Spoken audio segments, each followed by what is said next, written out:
the game I've been most excited for in forever, probably since Modern Warfare 3. And I remember when this, you know, I digitally pre-ordered it. I didn't digitally pre-order it. I ordered it off Amazon.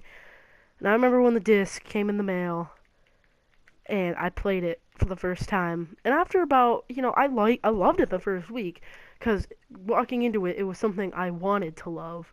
And, I was kind of scared I wouldn't like it, but I kind of put that feeling in the back of my mind and walked into this wanting to love it.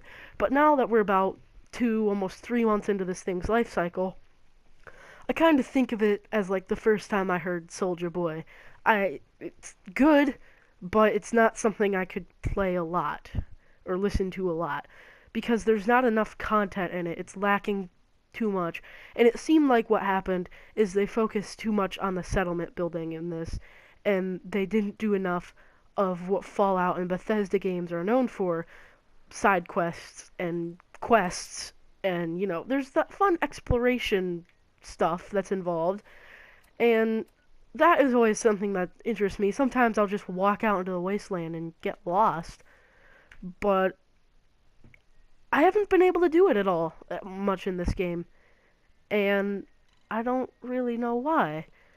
And I think it's because when it comes to Bethesda games, I always need an objective. I have to solve something. I can't just go out and do something by myself. I have to have an objective. And there's not enough. I don't know the exact number of side quests in this game, but I know that Skyrim has more than this. A lot more.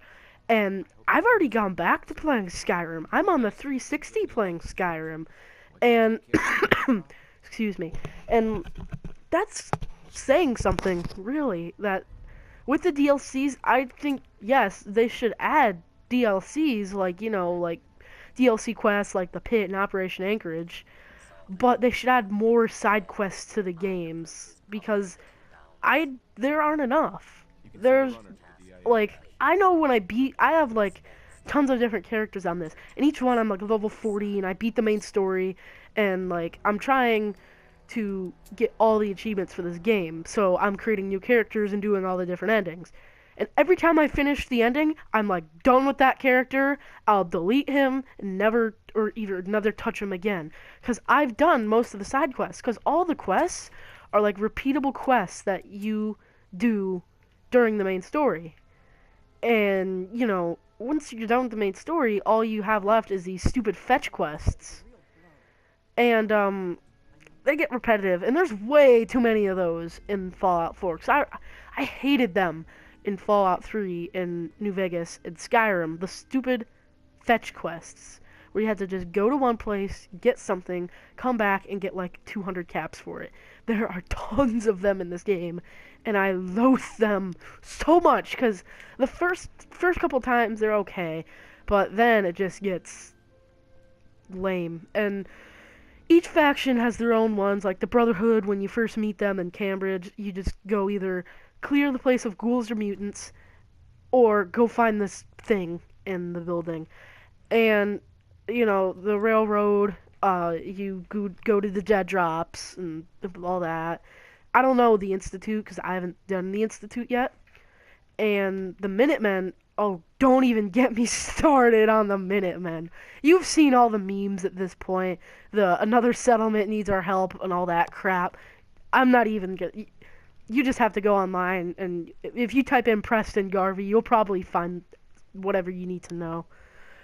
But actual fun quests, side quests, there are not enough. And believe me, there are some really fun side quests in this game, but they're lacking. In the vaults, they're also lacking too. I mean, that's always my favorite part about a Fallout game. Like, I think New Vegas had some of the best vaults in the Fallout series, like Vault 11. That had an interesting story if you dug into the terminals, and like I walked in there wondering what is the deal with all this like voting and stuff. And, it just turned out that as I read the terminals, it turned out that, they had to sacrifice the one person, and they decided to make it the Overseer. Like, I have only discovered a couple vaults in this, and they're boring. Like, Vault 81 or whatever. Like, that's just lame. I mean, sure, you can get the Syringer, but I'm pretty sure you can buy that from Dr. Sun in Diamond City. And Vault 114, that's involved in the main story mission with the gangsters in it. Like, there's not enough story behind it. Just you can figure out the story from a couple gangsters talking to each other in there. Like, oh, they built it before the war just to keep the unions busy or some crap like that. And it's like, oh, you know it's bad if you can discover the story from just a couple of gangsters that probably know nothing about their history. And I like when you're going through Vault actually having to like dig through and like the terminals and stuff and having to discover it. And that's always the discovery is always fun in Fallout games. Revelations and all that good stuff. And Vault 111, you know, it's sort of like Vault 101. There's no reason to go back to it. I mean, you can't go back to Vault 101. You can for a quest, but, you know, I won't spoil it. But there's no reason to go back other than to get the Cryolator, which you can do that with Dogmeat in the first 5 minutes of the game. So then you never have to go back, basically. And I don't like stuff like that. I actually like being able to go to places and, you know, even when it seems like there's no purpose, you can always, like, in the other ones, you could always find something to do. But there's not that in this game. And I remember Ryan and I were talking one day. He was like, well, Bethesda kind of bootlegged us on this map. A lot of it is water. And, you know, you can go, like, down here, but all of it's, like, you know, irradiated and stuff. And the glowing sea, I don't understand why they had to add that, because who's gonna go there? You only have to go there once. I had to go there twice for the Brotherhood to get the nukes. I don't know if you have to go. I know I don't have to go for the Minutemen.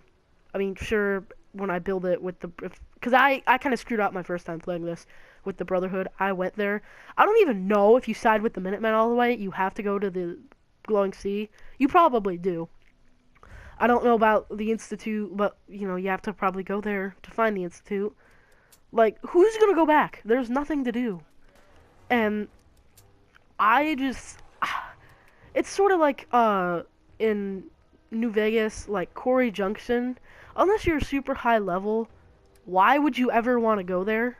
It's filled with Deathclaws, and, like... It just doesn't make any sense at all why you would want to go there. And I hate when they do stuff like that. The settlement building, it seems to be their main focus with this game. Like, it was the new addition they added, and they wanted to everybody do this. And I think they added that to make up for the lack of side quests, because that can provide you hours of fun. And I have a lot of fun with settlement building. You can do interesting stuff with it. And, you know, sometimes they can get old, but as long as you get creative, keep creative and don't do the same crap over and over again, it can be fun, and I thoroughly enjoy it. The main story's good. It's, you know, worth it. So far, out of the 2 endings I've done, I definitely prefer the Brotherhood one, but I haven't played the Institute or the Railroad ending. And I'm sure the Institute ending will be epic. I already know for sure the Institute ending is going to be, like, the best ending ever. Because I've seen it online, and the second I saw, you know, you probably know what I'm talking about. The second I saw that thing, I wanted to blow it up. And my dream will be fulfilled with the Institute. Anyway, this is kind of like, have been a thorough review. I hope you guys enjoyed this. If I had to, you know, give this game a rating, I'd probably give it a solid 7 out of 10. It's good, but it's missing a lot of the Fallout elements. And it seems like what they tried to do is they want to get new people involved, so they're turning it more into, like, a first-person shooter, because I bet you a lot of people are coming from, like, Call of Duty into this. So they're trying to make it not too alien for people that are just coming in. But like I said, this game definitely gets a 7 out of 10. I enjoy it, and a lot of other people enjoy it too. So I would buy this game for sure. I mean, even if you've never played Fallout before, give it a try. You'll probably end up liking it. But for people that have played Fallout before, this is kind of a step down. 'Cause I remember when I was, first playing this, the fanboy part of me wanted to not say this was a bad game. And I'm not saying it's a bad game now, not by any means. But it's not what Bethesda, like, their standards, at least what we've been blessed with so far. So, 7 out of 10, very, very entertaining game, just missing some important content. Thank you for watching. This is Liam from Waffle Games, signing out.